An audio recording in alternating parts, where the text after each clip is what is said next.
하나님의 말씀은 시편 117편 1절에서 2절까지 되겠습니다. 시편 117편 1절에서 2절까지 말씀 제가 봉독에 올립니다. 너희 모든 나라들아 여호와를 찬양하며 너희 모든 백성들아 저를 칭송할지어다. 우리에게 행하신 여호와의 인자심이 크고 진실하심이 영원하미로다. 할렐루야. 아멘. 할렐루야. 고맙습니다. 네. 오늘도 하나님께서 우리와 함께 하실 줄 믿습니다. 귀한 말씀을 선포될 때 우리 마음속에 잘 담아가시기 바랍니다. 네. 오늘 말씀은 인애와 진실이라는 제목으로 은혜 받고자 합니다. 네. 시편 117편은 신구약 통틀어서 딱 중간이에요. 위치가. 우리가 시편을 지금 읽고 있는데 시편은 어느 시대에 어느 누가 그 시대의 문화 이것을 정확하게 알 수가 없어요. 모세부터 바벨론 포로까지 약 한 900년 넘는 기간입니다. 이 기간을 조금 집합해가지고 기록해 놓은 것이거든요. 근데 언제 그 시대의 문화를 정확하게 알 수가 없는 거예요. 알 수가 없으니까 시편이 어려운 것이죠. 그래서 117편은 보면은 1절에 보면은 너희 모든 나라들아 여호와를 찬양하며 너희 모든 백성들아 저를 칭송할지어다. 여기에 예외되는 사람 없죠.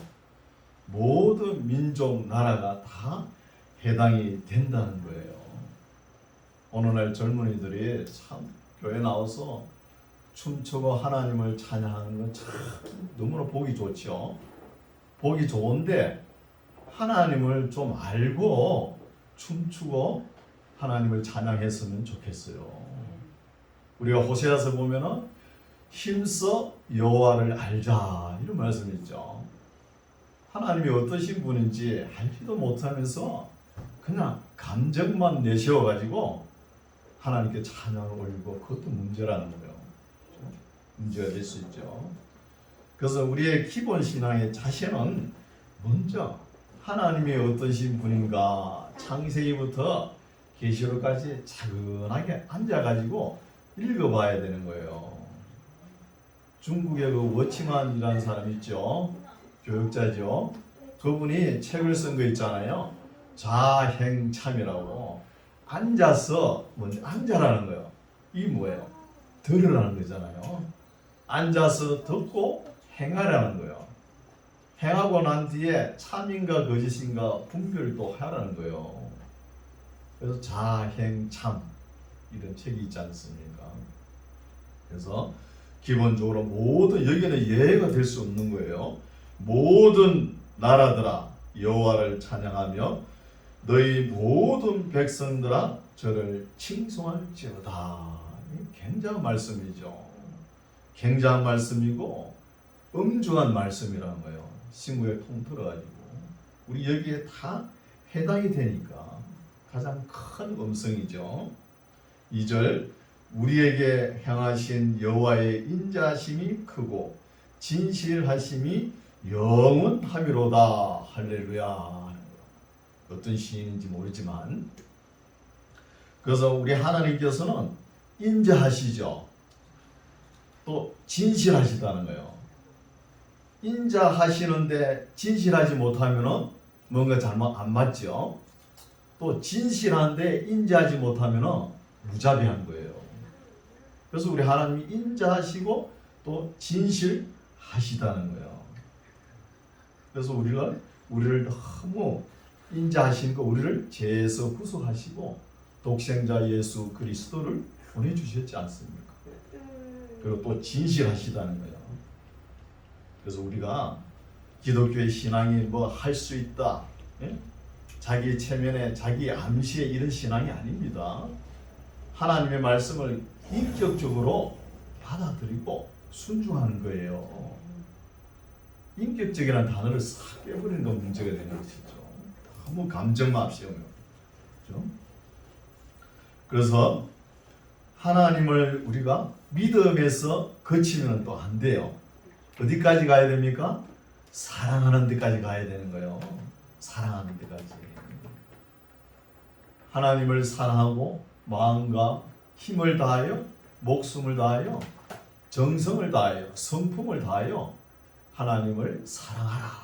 이런 말씀 있지 않습니까? 하나님을 사랑하는 데까지 올라가야 되는 거예요. 그래 믿음이 성화되고 성숙된 단계를 하나님께서 보신다는 것입니다. 맨날 믿음에서 머물러 가지고 나 믿습니다. 천국이나 갈 욕심으로 그렇게 앉아 있으면 안 된다는 거예요. 사랑하는 데까지. 또 하나님의 형상으로 지음받은 것이 뭐예요? 사람이죠. 예수 잘 믿는다 하면서 사랑관계에 흔들어 놓고 이거 예수 잘 믿는 거 아닙니다. 참 그리스도인이 모습이 아니에요. 하나님의 형상을 지음받은 사람도 사랑해야 돼요. 여러분, 하나님께서 사람을 참 제일 사랑합니다. 천사보다 더 사랑하죠. 아니 천사가 뭐 죄에 빠져가지고 죄에서 구속하기 위해서 독생자 피를 흘렸다 이런 말이 있어요. 하나님의 형상을 지음받은 사람을 사랑하니까 독생자 아들까지 보내가지고 구속하지 않습니까? 그리고 세 번째는 또 하나님의 작품. 우리가 밖에 나가면 모든 우리의 시야 거리에는 하나님의 작품들이 널려 있습니다. 이 작품들을 보고 사랑해야 되는 거예요. 작품들을 보고 사랑하는 것이 하나님을 사랑하는 거예요. 하나님을. 이런 말씀이 우리가 포함이 되죠. 이제 118편 보겠습니다. 여호와께 감사하라. 저는 선하시며 그 인자심이 영원함이로다. 신약 성경에 보면은 그 부자 청년이 선한 선생님이여 하면서 예수님께 찾아오죠. 예수님께서 너가 나를 선하다 그랬냐 다시 묻는 거예요. 그래서 선하신 분은 한 분이라는 거예요. 한 분. 우리 사람은 되게 선하다 해봤자 조금 선한 거예요. 비교적으로 조금 상대적으로 조금 선한 것뿐이에요. 참 지선하신 분은 하나님 한 분이시다 이런 말씀도 나오죠. 한 분이시다는 거죠. 그래서 우리가 때로는 찬양할 때 뭐 좋으신 하나님 용어 많이 쓰죠. 이런 용어도 쓸 때 좀 분별 있게 써야 되는 거예요. 그게 맞는지 안 맞는지. 그래서 여기서 좋으신 것을 구수로 번역을 해가지고 여기도 포함되고 저기도 포함되고 다 포함시켜가지고 좋으신 하나님 이렇게 이야기하는데 어떤 정통교단은 이거 못 쓰게 합니다. 좋으신 하나님, 선하신 하나님 이렇게 고치는 거예요. 고쳐 나가야 되는 것이죠. 여호와께 감사하라. 저는 선하시며 그 인자심이 영원함이로다. 이제 이스라엘은 말하기를 그 인자심이 영원하다 할지로다. 이제 아론의 집은 말하기를 그 인자심이 영원하다 할지로다. 이제 여호와를 경외하는 자는 말하기를 그 인자심이 영원하다 할지로다. 세 번 나오죠. 이 세 번 나오는 중요한 것이죠. 인자심이 영원하다는 거예요. 하나님의 인자심을 강조하는 거예요. 최상급이죠. 5절 내가 고통 중에 여호와께 부르짖었더니 여호와께서 응답하시고 나를 광활한 곳에 세우셨도다. 여호와는 내 편이시라. 내게 두려움이 없나니 사람이 내게 어찌할꼬. 담대한 마음이 생기는 것이죠. 하나님께서 내 편이시다. 이렇게 이 시인의 본인 시인이 이렇게 기록한 것은 자기의 신앙생활을 비춰가지고 이런 고백을 했겠죠. 내가 어려움이 닥쳤을 때 항상 하나님께서 나를 인도하셨다는 거예요. 그러니까 하나님께서 내 편이시니까 앞으로 다가올 어려움 있더라도 하나님께서 지켜주실 것이라는 믿음이 있는 것이죠. 믿음이. 7절 여호와께서 내 편이 되사 나를 돕는 자 중에 계시니 그러므로 나를 미워하는 자에게 보응하시는 것을 내가 보리로다. 여호와께 피함이 사람을 신뢰함보다 나으며 여호와께 피함이 방백들을 신뢰함보다 낫도다는 거예요. 역대 우리나라도 보면은 목회자들이, 정신없는 목회자들이 권력이 바뀌면, 대통령이 바뀌면 바뀐 대통령에 줄을 서려고 이러다 큰일 나는 거예요. 그렇죠? 그건 사람을 의지하는 거잖아요. 재산, 권력, 능력 이런 것을 구하는 거잖아요. 하나님이 내 편인데 하나님을 의지하고 나아가야지. 이런 목회자들이 또 많아요. 선거철 되면은. 그렇죠? 권력 편에 서는 거 이거 좋은 거 아닙니다. 나중 끝내는 험한 꼴을 당하는 걸 볼 수 있어요. 10절 열방이 나를 애워쌌으니 내가 여호와의 이름으로 저희를 끊으리로다. 저희가 나를 애워쌌으니 내가 여호와의 이름으로 저희를 끊으리로다. 이 시편 기자가 참 어려움이 차에 있었던가 봐요. 그 어려움이 차할 때 여호와의 이름으로 저희를 끊는다는 것이죠.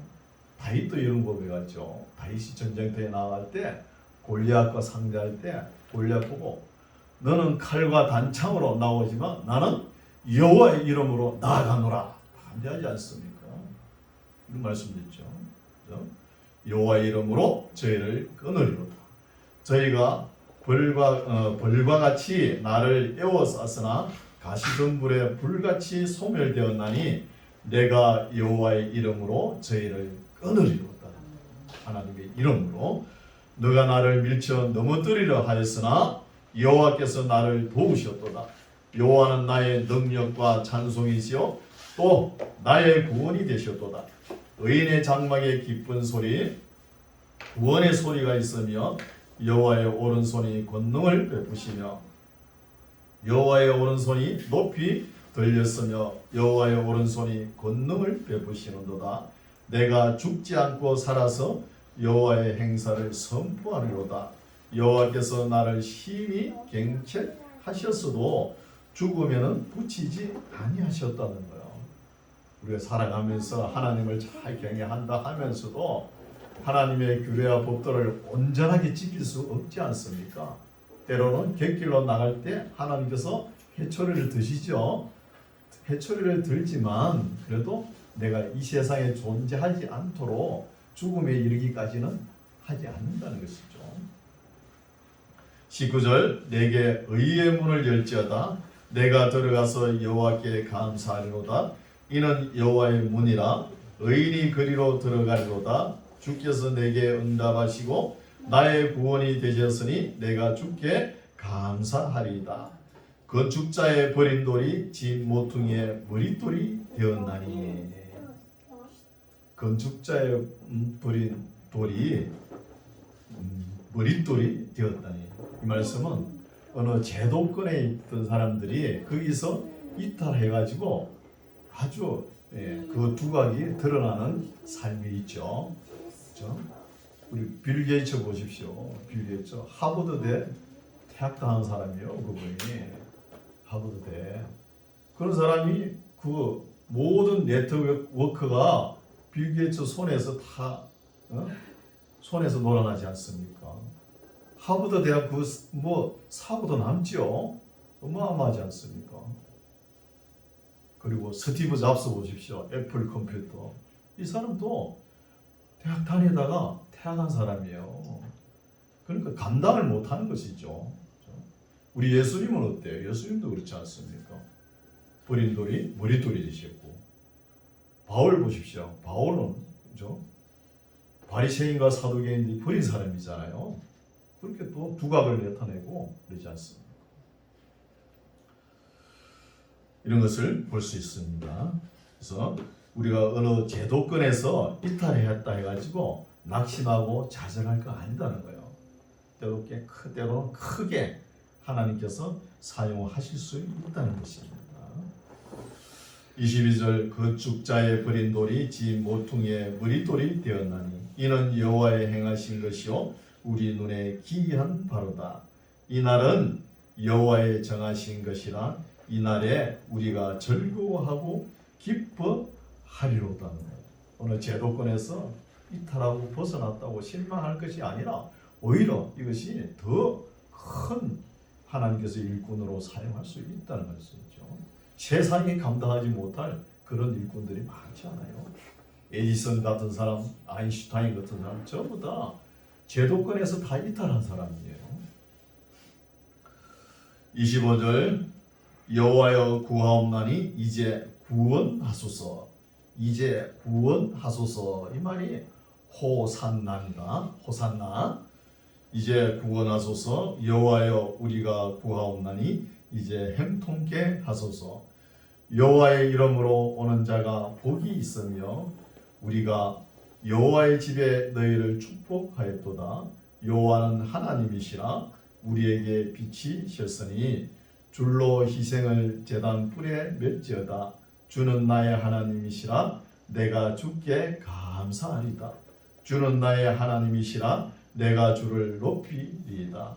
여호와께 감사하라. 그는 선하시며 인자하심이 영원하리로다.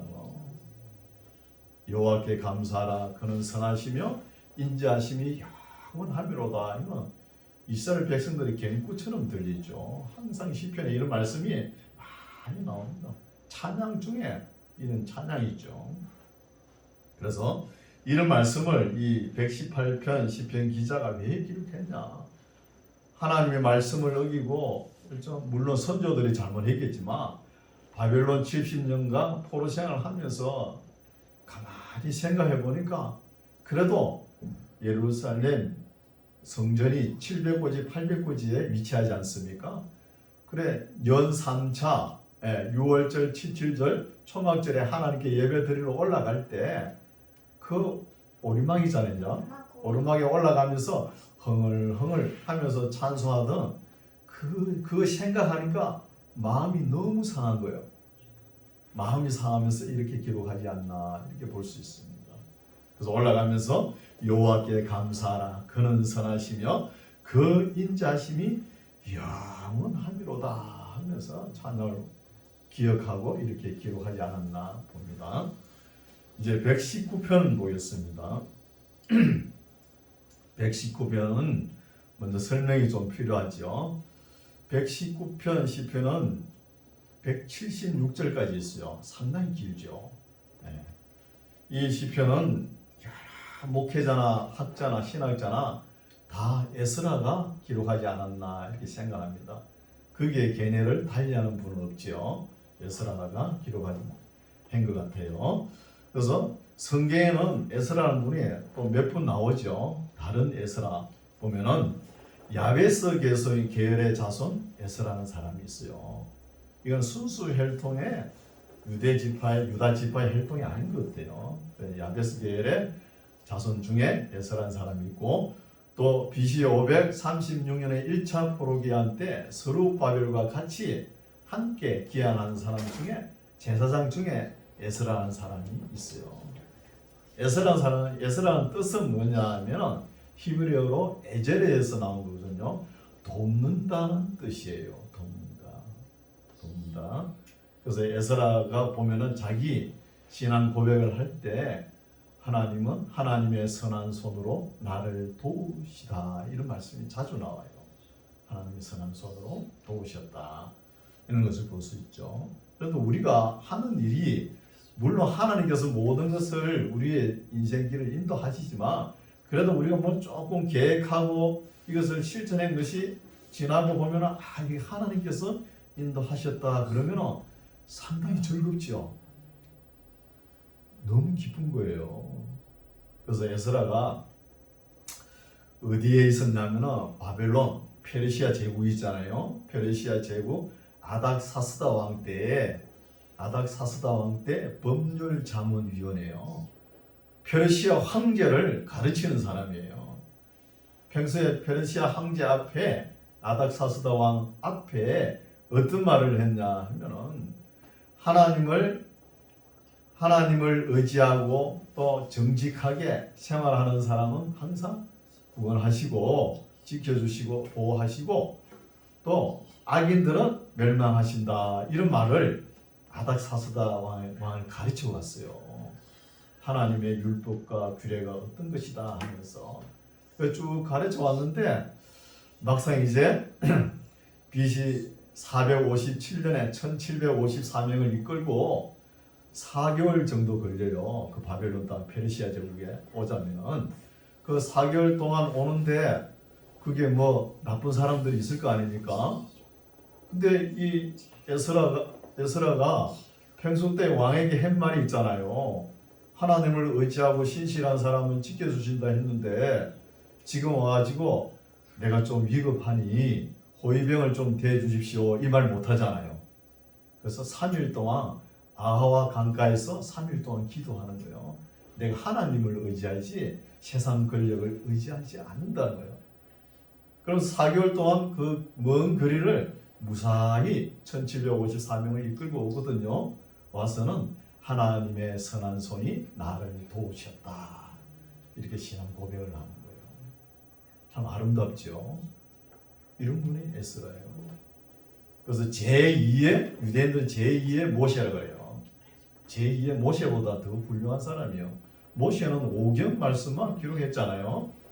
그것도 뭐 완전한 기록자는 아니지만 그러나 에스라는 이 구약 성경을 바벨론 포로 기간 동안에 이걸 싹 정리한 사람이에요. 구약 성경 39권을 그런 사람이에요. 에스라는. 그래서 에스라가 자기를 소개할 때 모세의 율법에 익숙한 학사입니다. 이렇게 고백하는 거예요. 이런 사람이 없었거든요. 자칭 타칭이 모세의 율법에 익숙한 학사라고 자기가 이렇게 고백하지 않습니다. 유대인의 랍비 중에 가말릴레, 힐레, 에스라 이런 나누거든요. 그 중에서 에스라를 최고로 칩니다. 물론 가말리엘 학파도 이름이 있죠. 힐렐 학파도 있지만 가말리엘 문화 출생이 바울이지 않습니까? 에스라를 첫째로 꼽는 거예요. 그래서 에스라가 BC 457년에 1754명을 이끌고 예루살렘에 도착한 거예요. 도착해 보니까 뭐 공기가 좀 이상한 거예요. 분위기가 서먹서먹하게. 그 도대체 왜 이런가? 에스라가 고민을 하는 거예요. 고민하고 있는데 하루에 어느 사람이 찾아왔는 거예요. 뭐 방백이겠죠. 찾아와가지고 1차 포로기한은 BC 536년에 있었거든요. 그리고 에스라가 2차 포로기한은 457년이니까 79년이라는 간격이 있지 않습니까? 간격이 너무 길었는지 1차 포로기한 한 사람 스룹발벨과 대제사장 요수아부터 가나안 땅의 7 족속들 있잖아요. 그 족속 외에 애굽 사람들까지 그쪽에 있는 여인들과 결혼을 한 거예요. 그래 피가 섞여버린 것이죠. 혼혈이 되어버렸지 않습니까? 그래 에스라가 이걸 보고 통에 자복을 하는 거예요. 내가 이런 모양을 보려고 내가 고국 땅에 왔나? 가슴을 칩니다. 머리털을 보고.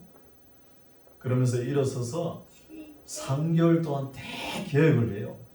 일어나가지고 10월 1일부터 그 다음에 1월 1일까지 3개월 동안 뭐 처음에 한 달은 한두 달은 이렇게 다 색출을 했겠죠. 이방 여인과 결혼한 사람 또 자식까지 놓고 사는 사람. 그걸 누가 먼저 했냐? 대제사장 여호수아부터 그런 짓을 한 거예요. 그것도 엄밀하게 보면은 문제가 있는 거예요. 바벨론에서 부인들이 안 따라왔다는 거야. 애들 바벨론 문화가 발달되니까 그 애들 교육 문제로 애들 못 보낸다 그러면서 자기도 안 따라온 거예요. 남자가 독처하는 것이 좋지 않다 그러죠. 그게 문제가 돼가지고 이방 여인을 다 취한 거예요. 자식까지 놓고 그러니까 나는 어떻게 되는 거야? 근데 에스라 그 3개월 동안 다 척결해가지고 자식까지 다 부인들을 다 돌려보내는 거예요. 돌려보내면 그거 가만히 있습니까? 친정, 오빠, 동생, 조카까지 친정 아버지까지 다 동원해가지고 예루살렘에 와가지고 사람들을 죽이고 성벽을 다 허물어 버립니다. 다 허물어 버리니까 에스라가 이런 계획을 하나 많아요. 하나 많아. 성벽은 다 무너지고 사람들은 다 죽고 예루살렘을 지킬 그 경비원 인력도 없는 거예요. 이런 곤란이 닥친 거예요. 그래서 한 10년 동안 에스라가 고생을 합니다. 고생하다가 나중에 하나니라는 사람이 있거든요. 느헤미야 동생입니다. 하나니가 페르시아로 가는 거예요. 가가지고 느헤미야에게 도움을 원하는 거예요. 그래서 느헤미야가 BC 444년에 3차 포로기한 하거든요. 3차 포로기한 하면서 이제 에스라와 같이 힘을 합치니까 그 성벽을 52일 만에 완성하는 거예요. 아무리 지혜가 있고 지식이 충만하고 학자만 가지고 계획이 안 되는 거예요. 그게 반드시 정치, 행정하고 같이 맞물려야 되는 거예요. 느헤미야는 어떤 사람이냐? 술 맡은 관원장이잖아요. 황제의 술 맡은 관원장, 대단히 지휘지 않습니까? 그런 사람이 정치적 경력도 있고 능력 있는 사람이 와가지고 에스라와 탁 마음을 맞추니까 되지 않습니까? 이런 것을 볼 수 있죠. 이런 역사를 우리가 알아야 되는 것이죠. 그러면서 에스라가 계획을 할 때 하나님의 말씀을 어떤 걸로 근거를 하겠냐 하면서 이 119편을 기록하지 않았나 봅니다. 119편은 보면은 히브리어 알파벳도 있죠. 알파벳 대문자 있지 않습니까? 그것을 알레, 베드, 기멜, 달레, 해, 바우, 자인, 키퍼, 라메 이런 식으로 쭉 나가지 않습니까? 그걸 이 구절마다 다 첫 글자가 다 나오게끔 해놨어요. 우리말로 번역했기 때문에 우리말은 이렇게 표가 안 나지만 히브리어 생리책에 보면 그렇게 돼 있거든요. 그래서 보면은 어떤 내용이냐 하면은 매 절마다 이 176절까지 있는데 한 두 줄인가 하나님의 법, 규례, 법도, 율례, 말씀, 증거 이런 말이 빠지지 다 있습니다. 그만큼 에스라가 성경을 사랑했다는 거죠. 그 근거가 여기 있는 거예요. 읽어보겠습니다. 119편 그 히브리어 그 대문자 첫 글자가 알렙이죠. 알렙부터 시작된다는 거예요. 행이 완전하여 여호와의 법. 그 동그라미를 한번 쳐보세요. 법, 법이 나오죠. 법에 행하는 자가 복이 있으며 여호와의 증거를 지키고 전심으로 여호와를 구하는 자가 복이 있다다. 그리고 법 증거 나왔죠. 3절 실로 저희는 불의를 행치 아니하고 주의 도를 행하는도다. 주께서 주의 법도로 명하사 우리로 근실히 지키게 하셨나이다. 내 길을 굳이 정하사 주의 율례를 지키게 하소서. 내가 주의 모든 계명에 주의할 때에는 부끄럽지 아니하리다. 법, 도, 율례, 계명. 7절 내가 주의 의로운 판단을 배울 때에는 정직한 마음으로 주께 감사하리다. 내가 주의 율례를 지키오리니 나를 아주 버리지 마옵소서. 계속 나오죠. 법, 증거, 도, 법도, 율례, 계명, 판단, 말씀, 증거 계속 나옵니다. 9절은 알렙, 빼드겠죠. 두 번째 청년이 무엇으로 그 행실을 깨끗게 하리까? 주의 말씀을 따라 상갈 것이니라. 내가 전심으로 주를 찾았사오니 주의 계명에서 떠나지 말게 하소서. 내가 주께 범죄치 아니하려 하여 주의 말씀을 내 마음에 두었나이다. 찬송을 받으시 주의 여호와여, 주의 율례를 내게 가르치소서. 주의 입의 모든 규례를 나의 입술로 선포하였으며 내가 모든 재물을 즐거워한 같이 주의 증거의 도를 즐거워하였나이다. 내가 주의 법도를 묵상하며 주의 도에 주의하며 주의 율례를 즐거워하며 주의 말씀을 잊지 아니하리다. 계속 나오는 거야. 주의 말. 한 2절인가 안 나올 겁니다. 체크해 보세요. 읽어보면서 법, 증거, 말씀, 법도, 규례, 율례 체크를 하면서 읽어보시면 됩니다. 그래서 오늘 말씀 여기까지인데, 그 미국의 인권 운동가 패트릭 헨리라는 사람이 있죠. 대단한 사람이잖아요. 자유가 아니면 죽음을 달라, 이런 사람이었잖아요. 이 사람이 한 말이 있어요. 이 세상에서 출판된 모든 서적, 책을 합한 것보다 성경 한 권이 더 가치가 있다고 평가를 해요. 그럼 우리가 이 세상에 출판된 모든 책을 다 읽을 수 있습니까? 만지기나 보기나 볼 수 있어. 보지도 못하죠. 그거보다 성경 한 권이 더 가치가 있다는 거예요. 그럼 그거 더 가치 있다 그러면은 성경 한 권만 해도 충분하지 않습니까? 성경을 중심으로 무슨 일을 하든 간에, 책을 읽든 뭐 과학을 하든 뭘 철학을 하든 성경에 도움되는 말만 다 이렇게 하면은 어디 나가도 무식하다 소리 안 듣습니다. 안 들어요. 다 관련이 있는 거예요. 그래서 에스라가 하나님의 말씀을 이렇게 사랑하는 것 같이 우리도 우리의 신앙 중심에 말씀이 딱 자리 잡아야 되는 거예요. 그래야 어떤 유혹이 다가와도 흔들리지가 않는 거예요. 그럼 계시록까지 가면은 어떤 어려움이 다가와요? 하나님께서 이 고통을 면하지 않으면 이 환난을 견딜 자가 없다 그랬어요. 면해주지 않으면. 그런 엄청난 고난이 기다리고 있지 않습니까? 그 고난에 대비해서는 말씀뿐입니다. 말씀을 탁 잡고, 우리 믿음의 선배 목사님들하고 또 신학자들이 하나님의 말씀을 잘 몰랐어요. 그때는 모르니까 제대로 가르치도 못해. 본인이 모르는데 어떻게 가르칩니까?